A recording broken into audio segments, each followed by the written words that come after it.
에베소서 2장 1절에서 10절 우리 같이 읽겠습니다. 그는 허물과 죄로 죽었던 너희를 살리셨도다. 그때 너희는 그 가운데서 행하여 이 세상 풍조를 따르고 공중의 권세 잡은 자를 따랐으니 곧 지금 불순종의 아들들 가운데서 역사하는 영이라. 전에는 우리도 다 그 가운데서 우리 육체의 욕심을 따라 지내며 육체와 마음에 원하는 것을 하여 다른 이들과 같이 본질상 진노의 자녀이었더니 긍휼이 풍성하신 하나님이 우리를 사랑하신 그 큰 사랑을 인하여 허물로 죽은 우리를 그리스도와 함께 살리셨고 너희는 그의 은혜로 구원을 받은 것이라. 또 함께 일으키사 그리스도 예수 안에서 함께 하늘에 앉히시니 이는 그리스도 예수 안에서 우리에게 자비하심으로써 그 은혜의 지극히 풍성함을 오는 여러 세대에 나타내려 하심이라. 너희는 그의 은혜에 의하여 믿음으로 말미암아 구원을 받았으니 이것은 너희에게서 난 것이 아니요 하나님의 선물이라. 행위에서 난 것이 아니니 이는 누구든지 자랑하지 못하게 함이라. 우리는 그가 만드신 바라 그리스도 예수 안에서 선한 일을 위하여 지으심을 받은 자니 이 일은 하나님이 전에 예비하사 우리로 그 가운데서 행하게 하려 하심이니라. 아멘. 나는 가난한 집에서 태어났다. 9살 때까지 글을 읽지 못하는 학습 장애가 있었다. 다행히 그림에 취미를 붙였지만 만화회사를 설립할 때마다 실패로 끝나고 말았다. 취직을 위해 찾아간 광고회사에서는 그림에 소질이 없다는 이유로 한 달 만에 쫓겨나고 말았다. 누구 이야기인지 아십니까? 디즈니랜드를 설립한 월트 디즈니가 자신에 대해서 적은 글입니다.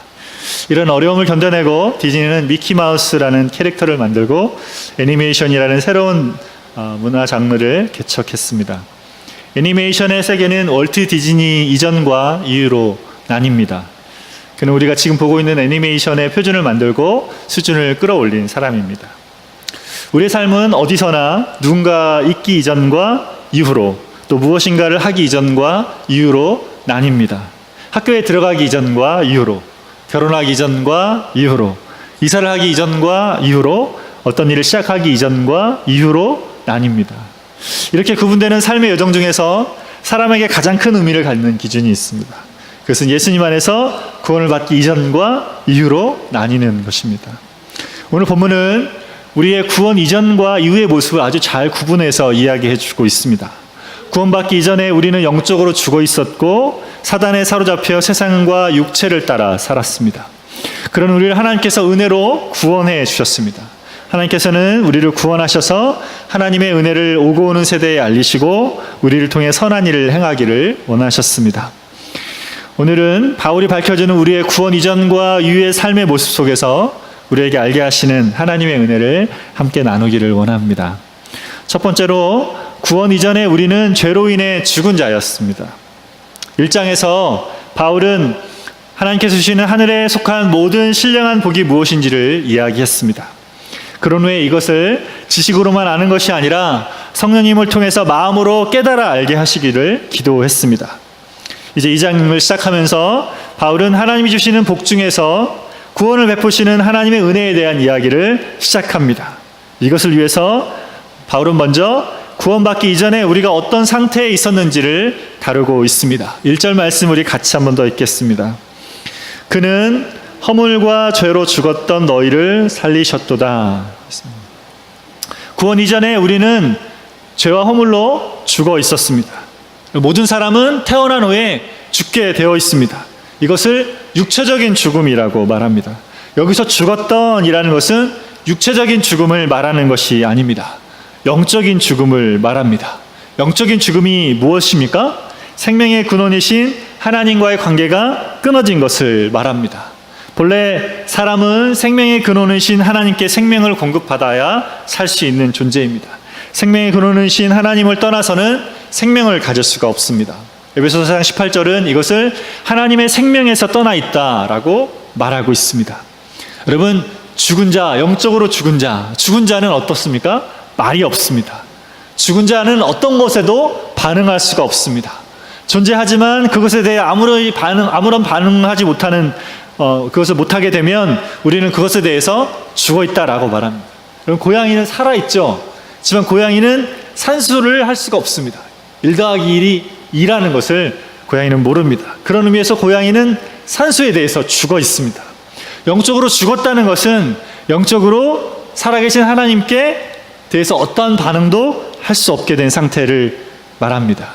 영적으로 죽은 자들은 하나님 알지 못하고 하나님과 교제하지 못하고 그분을 즐거워하지도 못합니다. 그런 상태로 살아가게 됩니다. 왜 이렇게 영적으로 죽은 것입니까? 허물과 죄 때문에 죽은 것입니다. 허물은 정해진 경계를 넘어서는 것입니다. 죄는 관역을 벗어나는 것이죠. 하나님께서 정하신 경계, 하나님의 기준을 벗어나는 것입니다. 허물과 죄 같은 의미의 단어를 반복함으로 인간이 하나님께 지은 모든 잘못들을 통해서 영적인 죽음의 상태에 있음을 말해주고 있습니다. 하나님께서 선악과를 먹으면 정령 죽으리라고 하셨을 때 말씀하신 것이 이것이었죠. 육체적으로 죽음을 맞이할 뿐 아니라 영적으로 죽게 돼서 하나님을 알 수도 없고 하나님과 더 이상 교제할 수 없는 자가 된 것입니다. 이렇게 영적으로 죽음의 상태에 있는 사람들이 어떻게 살아갑니까? 2절 말씀을 같이 읽겠습니다. 그때 너희는 그 가운데서 행하여 이 세상 풍조를 따르고 공중의 권세 잡은 자를 따랐으니 곧 지금 불순종의 아들들 가운데서 역사하는 영이라 했습니다. 영적으로 죽은 사람은 그 상태에서 죄와 허물 가운데 살아갑니다. 그 가운데서 행하여, 그렇죠? 그 가운데서 행하여. 여기서 행하여 라는 뜻은 걷다라는 의미를 갖습니다. 행동이나 생활 방식이 되었다는 것이죠. 하나님의 기준에 벗어나서 허물과 죄 가운데 살아가는 것이 삶이 되어버린 것입니다. 이렇게 살아가는 것이 어떤 것인지 바울은 두 가지로 말하고 있습니다. 2절에서 첫 번째로 세상의 풍조와 공중의 권세 잡은 자를 따랐다 이렇게 말하고 3절에서는 육체의 욕심을 따라 행한다 이렇게 이야기하고 있습니다. 영적으로 죽은 사람들은 하나님의 기준이 아닌 세상의 풍조를 따라 살아갑니다. 세상의 풍조와 공중의 권세 잡은 자를 따라 살아갑니다. 세상 사람들이 쫓아 사는 것을 따라 살아갑니다. 사람들이 즐거워하고 추구하고 믿고 살아가는 것을 그냥 따라 살아가는 것이죠. 세상이 하나님의 기준을 벗어나서 동성애도 인정하고 낙태도 인정하고 있습니다. 지난 5월 24일에 한국에서는 낙태가 위헌이라는 소송이 있었습니다. 법무부가 부른 사람이 그 전문가였는데 그 사람도 이렇게 이야기했어요. 출산과 낙태를 국가가 강요할 수 없다. 이렇게 말해서 주목을 받고 있습니다. 아직 결론이 나진 않았지만 한국에서 낙태를 인정해야 한다는 분위기가 확산되고 있습니다. 카톨릭 교회의 가치를 강조하는 아일랜드에서도 지난 25일에 낙태 금지법 폐기를 위한 투표가 있었습니다. 임신 24주까지는 낙태가 가능하도록 허락하는 것으로 법률이 개정될 것으로 보입니다. 여러분 지금 뭘 하고 있습니까? 생명은 하나님께 속한 것인데 하나님 주신 생명을 부모가 결정할 수 있다고 말하고 있는 것이죠. 사단의 지배를 받은 세상의 풍조 중에 대표적으로 진화론이 있습니다. 진화론은 하나님의 창조를 거부하는 이론입니다. 얼마 전에 어떤 청년과 이야기를 하다가 미국에 내추럴 박물관이 많잖아요. 거기 가면 인류의 역사에 관한 모형과 연대에 대해서 이렇게 많은 모형이 있고 그리고 많은 것들 만들어 놨죠. 그래서 그거를 다 사람들이 상상해서 만든 거다라고 했더니 놀라했습니다. 이 청년은 교회를 다니고 하나님이 창조하신 창조론을 믿고 있는 청년이었지만 자기는 그게 거의 다 사실이라고 생각했다는 것이죠. 그래서 제가 그랬어요. 과학자들이 가지고 있던 진화론과 부정확한 탄소 연대 측정에서 근거해서 상상해서 만든 것이다 이렇게 말했습니다. 우리 사람들이 왜 이것을 만들었습니까? 하나님께서 세상을 창조하셨다는 것을 거부하고 싶어서 만들었습니다. 사실 진화론의 많은 증거들은 이미 거짓된 것으로 판명이 났습니다. 과학 잡지에 이미 거짓된 것으로 알려진 것이지만 아직 교과서에 아이들이 배우는 교과서에 실려 있어요. 그래서 아이들이 그것을 배우고 있습니다. 바꿔야 되는데 바꾸지 않고 있어요. 왜 안 바꿉니까? 자기들이 주장한 것이 거짓인 것을 인정하고 싶지 않아서 그렇습니다. 이걸 인정하면 어떻게 되는 것이죠? 창조론을 가르쳐야 되거든요. 하나님 창조한 것을 인정해야 되기 때문에 그렇습니다. 이렇게 사단의 지배를 받는 세상은 하나님을 대적하는 일을 계속하고 있습니다. 3절 말씀을 같이 읽겠습니다. 전에는 우리도 다 그 가운데서 우리의 육체의 욕심을 따라 지내며 육체와 마음에 원하는 것을 하여 다른 이들과 같이 본질상 진노의 자녀이었더니. 두 번째로 사도 바울이 말하는 우리의 상태는, 구원 이전의 상태는 뭐냐면 영적으로 죽은 사람으로 육체와 마음의 욕심을 따라 살아갔다는 것입니다. 여기서 육체는 하나님의 영을 떠나 있는 인간의 더러운 본성을 가리키는 말입니다. 하나님이 없는 인간의 육체의 욕심을 따라 살아갑니다. 죄의 더럽혀진 본성을 따라서 마음에 원하는 것을 추구하면서 살아갑니다. 북이스라엘에 아합 왕이 있었어요. 그는 자기가 가진 권력으로 많은 것을 누렸습니다. 하고 싶은 대로 다 하고 살았어요. 근데 백성 중에 나봇이라는 사람이 포도원을 가지고 있었습니다. 왕궁 근처에 있었는데 그 포도원이 너무 좋아 보였어요. 그래서 갖고 싶어 했습니다. 그래가지고 그것을 왕비 이세벨에게 이야기를 합니다. 이세벨이 계략을 짜서 나봇을 죽입니다. 그리고 포도원을 아합 왕이 차지하게 됩니다. 왕이 돼서 누린 그 권력으로 그 정도 누렸으면 만족할 법도 한데 욕심을 부린 것이죠. 여러분, 영적으로 죽은 상태로 육체와 마음이 원하는 대로 한다는 것은 막을 수 없는 상태가 되는 것입니다. 아무도 막을 수 없는, 자기가 하고 싶은 대로 하는 그런 상태가 되는 것이죠. 하나님의 다스림을 받지 않는 인간은 늘 자기 중심적인 욕심에 지배당하며 살아가게 됩니다. 이렇게 사단에 사로잡혀 세상을 따르고 육체의 욕심을 따르는 사람들은 어떤 상태에 놓여 있게 됩니까? 뭐라고 말하고 있습니까? 3절에 본질상 진노의 자녀가 되었다, 이렇게 말하고 있습니다. 본질상 하나님의 진노의 자녀가 되었다라고 말합니다. 본질상이라는 표현은 태어나면서부터를 말합니다. 태어나면서부터 아담의 죄와 그 오염으로 인해서 우리는 하나님의 진노의 대상이 되는 것입니다. 이 땅을 살아가는 모든 사람들이 그렇게 영적으로 죽은 상태에 놓이게 되었습니다. 로마서 3장 10절에 의인은 없나니 하나도 없으며 라고 말하고 있습니다. 하나님 앞에 어떤 사람도 의롭다 할 수 없는 자들이 되었습니다. 이것이 구원받기 이전에 우리의 모습이었습니다. 예수님을 믿기 이전에 여러분은 어떠셨습니까? 바울이 말한 바와 같이 이런 모습으로 살고 계셨습니까? 우리가 잘 아는 찬송가 나 같은 죄인 살리신 어메이징 그레이스의 가사를 쓴 존 뉴턴 목사님이 있습니다. 그분은 예수님을 믿기 이전에 노예 무역을 하는 무역 상인이었습니다. 아프리카에서 사람들을 잡아서 노예로 팔아 돈을 벌던 사람이었습니다. 기도의 사람 조지 밀러도 젊은 시절에 술과 도박에 빠져 방탕하게 살았습니다. 근데 예수님을 만난 후에 변화돼서 평생 고아를 위해 헌신하며 살았습니다. 이 땅의 모든 사람들이 이런 모습으로 살아갑니다. 아담 안에 있는 사람은 누구나 다 본질적으로 마음의 부패한 속성을 가지고 살아갑니다. 나름 선하게 살고 정의롭게 산다고 하는 사람도 본질적으로 다 부패한 마음을 가지고 있는 것입니다. 왜 사도 바울이 지금 이렇게 우리의 과거의 이야기를 하고 있는 것이죠? 우리의 과거를 알라는 것입니다. 그것을 알 때 우리가 겸손해지고 하나님의 은혜에 감사할 수 있기 때문에 그렇습니다. 우리는 우리 자신을 보면서 스스로 괜찮은 사람이라고 생각하기도 합니다. 그런 모습들이 겉으로 드러나 보이기도 하죠. 그러나 그것은 우리의 착각입니다. 우리는 우리가 생각하는 것처럼 그렇게 멋진 사람들이 아닙니다. 육체와 마음에 원하는 대로 살던 본성이 아직도 우리 안에 살아 있습니다. 예수님을 믿는 우리는 죄인이면서 동시에 의인이 된 것이죠. 죄의 본성이 우리를 주관하지 못하도록 예수님 안에서 계속해서 예수님을 의지하며 살아가야 하는 것입니다. 하나님 향해 죽음을 가져온 죄와 허물이 우리를 주장하지 못하도록 주님께 나아가야 하는 것입니다. 우리의 자아가 우리를 주장하려 할 때마다, 사단이 우리를 육체대로 살도록 우리를 이끌 때마다 우리 자신을 죄에 대해 죽은 자로 고백하며 주님께 나아가시는 저 여러분 되시기를 바랍니다. 두 번째로 우리는 하나님의 은혜로 구원을 받았습니다.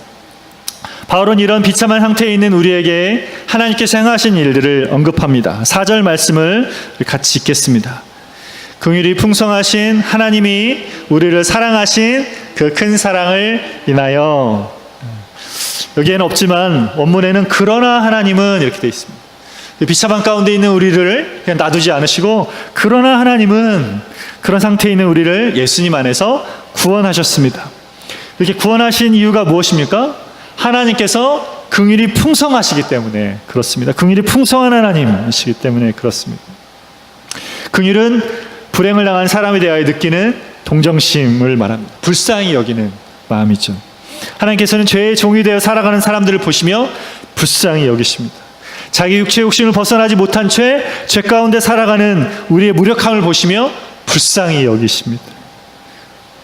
공중의 권세 잡은 자에게 매어 살아가는 우리를 불쌍히 여기십니다.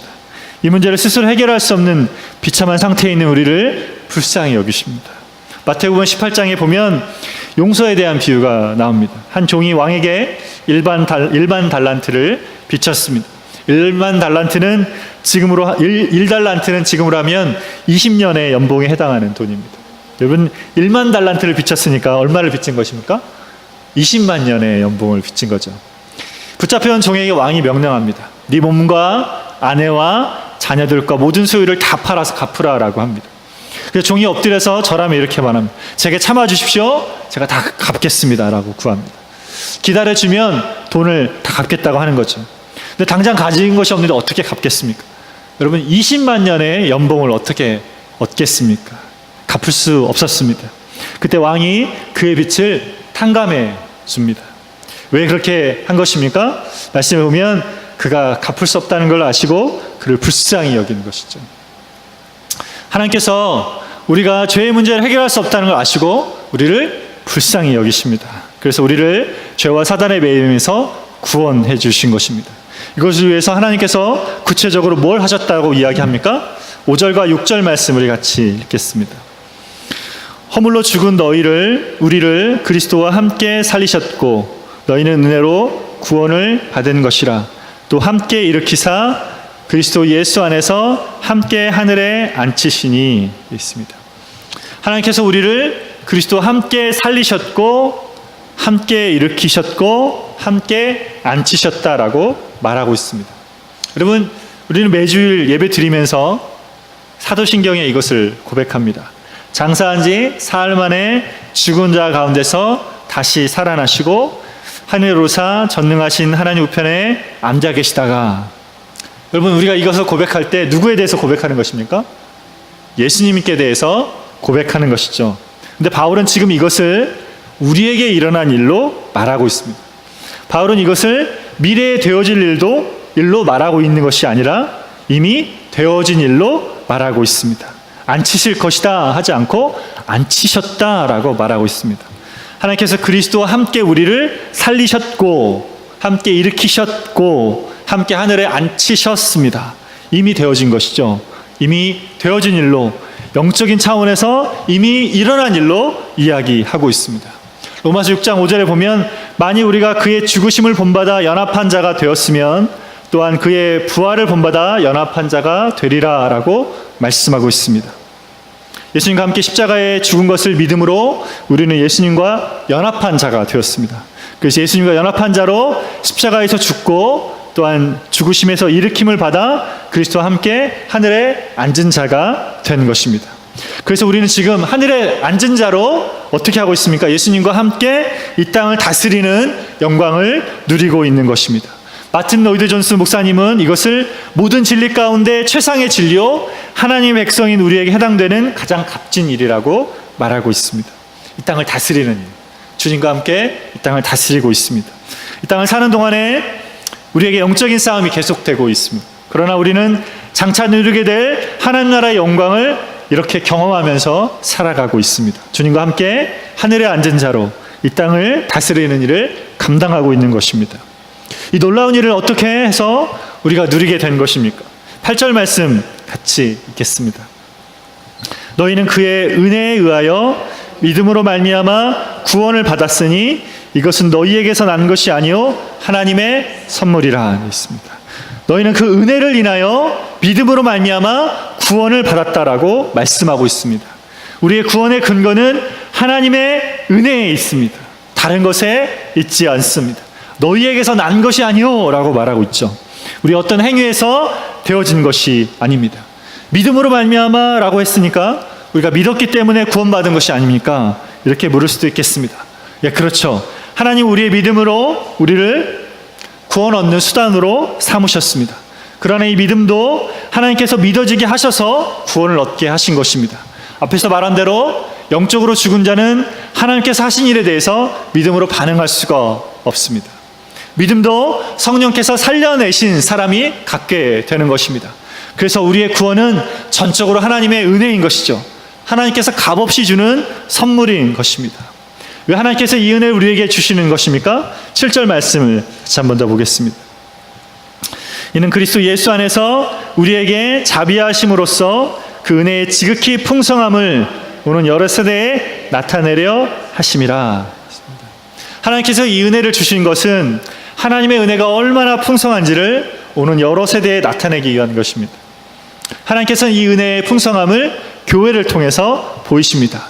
죄와 허물로 죽은 자들을 살려내신 곳이 어디입니까? 그들이 어디 있습니까? 교회에 있죠. 그래서 그 교회를 통해서 하나님의 은혜를 나타내 보이십니다. 교회는 하나님의 은혜를 세상에 나타내는 통로입니다. 죄와 허물 가운데 살던 우리의 변화된 모습을 보면서 세상은 하나님의 은혜를 알게 됩니다. 이렇게 변화된 우리가 비추는 빛을 보고 세상이 하나님의 은혜를 깨닫게 됩니다. 여러분, 초대교회 때부터 지금까지 오고 오는 세대 안에서 하나님 계속해서 교회를 통해서 이 하나님의 은혜를 알리고 계십니다. 멈추지 않고 계속해서 이 은혜가 얼마나 큰지를 깨닫게 하시고 그 은혜 안으로 들어오게 하십니다. 하나님께서 이렇게 은혜를 통해서 그분께 오는 문을 여셨습니다.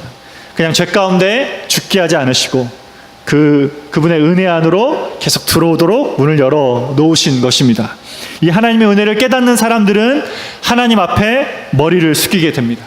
나이가 많든 적든, 지식이 많든 적든, 부자이든 가난하든 이 땅의 어느 세대 누구를 막론하고 이 하나님께서 알리신 은혜를 깨닫는 자는 하나님 함께 돌아오게 됩니다.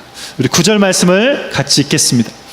행위에서 난 것이 아니니 이는 누구든지 자랑하지 못하게 하려 함이라. 이것은 우리의 행위로부터 되어진 것이 아닙니다. 그래서 아무도 우리에게 은혜로 주신 이 구원에 대해서 자랑할 수 없는 것입니다. 구원을 받았다고, 신앙생활을 오래 했다고, 교회에서 직분을 가졌다고 어느 누구도 우월한 의식을 가질 수 없습니다. 예수님을 믿은 자로 살아가는 자리에서도 우리는 늘 이것을 기억해야 되는 것입니다. 우리의 선함이 우리를 구원으로 이끌지 않았다는 것을 기억해야 합니다. 다 하나님의 은혜였음을 기억하고 그럴 때 겸손할 수 있는 것이죠. 스스로 하나님 앞에 서 있다고 생각하는 사람은 쉽게 넘어집니다. 내가 구원받고 이 정도 배우고 이 정도 섬기고 이 정도 자랐으면 잘하고 있다고 스스로 생각하는 순간 곧 넘어지게 됩니다. 그런 사람은 자기 자신을 보고 있기 때문에 그렇습니다. 그렇게 자신을 보는 사람은 아이러니하게도 자기 안에 보여지는 모습을 보면서 좌절합니다. 자기를 보면서 아직 이거밖에 되지 않는다는 거야? 아직도 이런 생각이 내 안에 있다는 거야? 아직 이거밖에 잘하지 않았다는 거야? 이런 모습을 보면 좌절하고 넘어지게 됩니다. 여러분, 이것은 또 다른 자기의인 거죠. 그래서 우리는 언제나 자기를 바라볼 것이 아니라 하나님의 은혜를 바라보아야 하는 것입니다. 우리의 구원이 하나님께서 시작하신 일이고 선물로 주신 것임을 기억해야 되는 것이죠. 그리고 우리를 향해 하나님이 갖고 계신 하나님의 생각을 바라봐야 하는 것입니다. 10절 말씀 우리가 같이 한 번 더 읽겠습니다. 우리는 그가 만드신 바라 그리스도 예수 안에서 선한 일을 위하여 지으심을 받은 자니 이 일은 하나님이 전에 예비하사 우리로 그 가운데서 행하게 하려 하심이니라. 우리는 그분이 지으신 바입니다. 지으신 바는 헬라어로 포이에마라는 단어를 씁니다. 영어로 시가 포임이죠. 포임. 하나님께서 우리를 그분의 시로 지으신 것입니다. 시를 지을 때 심혈을 기울여서 마음을 다해서 짓죠. 하나님께서 심혈을 기울여서 만든 걸작품을 말합니다. 여기서 지으셨다는 것은 우리가 처음 이 땅에 태어난 것을 의미하지 않습니다. 영적으로 죽은 우리를 살려내시고 새롭게 창조하신 것을 의미합니다. 예수님 안에서 거듭날 때 우리는 새로운 피조물이 된 것이죠. 하나님께서 첫사람 아담을 만드실 때 그것에 대해서 아담이 행한 일이 아무것도 없지 않습니까? 전적으로 하나님께서 아담을 창조하셨죠. 마찬가지로 이런 새로운 창조에서도 전적으로 하나님께서 우리를 빚으셨습니다. 토기장이가 그릇을 빚듯이 하나님께서 우리를 세상에서 단 하나뿐인 독특한 존재로 만드셨습니다. 걸작품으로 만드셨습니다. 서로 좀 보시면서 당신 하나님의 걸작품입니다. 이렇게 이야기해 주시겠습니까? 당신 하나님의 걸작품입니다. 네. 하나님께서 당신을 유일한 존재로, 이 세상의 유일한 존재로 하나님의 자녀로 그렇게 빚어주셨습니다. 하나님께서 우리를 그렇게 하나님의 걸작품으로 만든 이유가 무엇입니까? 이렇게 우리를 새롭게 만드신 것은 하나님의 선한 일을 행하게 하려고 하신 것입니다. 우리를 통해서 하나님의 은혜를 오고 오는 세대에 알리게 하셨습니다. 우리를 통해서 하나님의 빛을 비춰서 세상이 그 빛을 따라 살아가게 하셨습니다. 우리를 통해서 복음을 전파하게 하셔서 깨어진 세상 안에 주님 안에 회복하는 일들을 하게 하셨습니다. 우리를 통해서 선하신 하나님의 일들이 세상 가운데 이루어지게 하셨습니다. 세상의 많은 그리스도인들이 그렇게 깨어진 세상 가운데 하나님의 선한 일들을 감당하며 살아가고 있습니다. 지난 한 주간에 하나님 안에서 여러분이 행한 선한 일들이 무엇이 있습니까? 주변에 어려움 가운데 있는 사람들을 여러분 돌아보셨습니까? 위에서 중보하셨습니까? 여러분 일터 가운데 가정에서 하나님의 자녀로 선한 일들을 감당하고 계십니까? 소망하기는 하나님께서 우리를 구원하시며 바라시는 일들이 저와 여러분의 삶을 통해서 날마다 드러나게 되기를 원합니다. 하나님 은혜가 전파되고 하나님 예비하신 선한 일들이 계속해서 이루어지는 저와 여러분의 삶 되기를 바랍니다. 같이 기도하시겠습니다.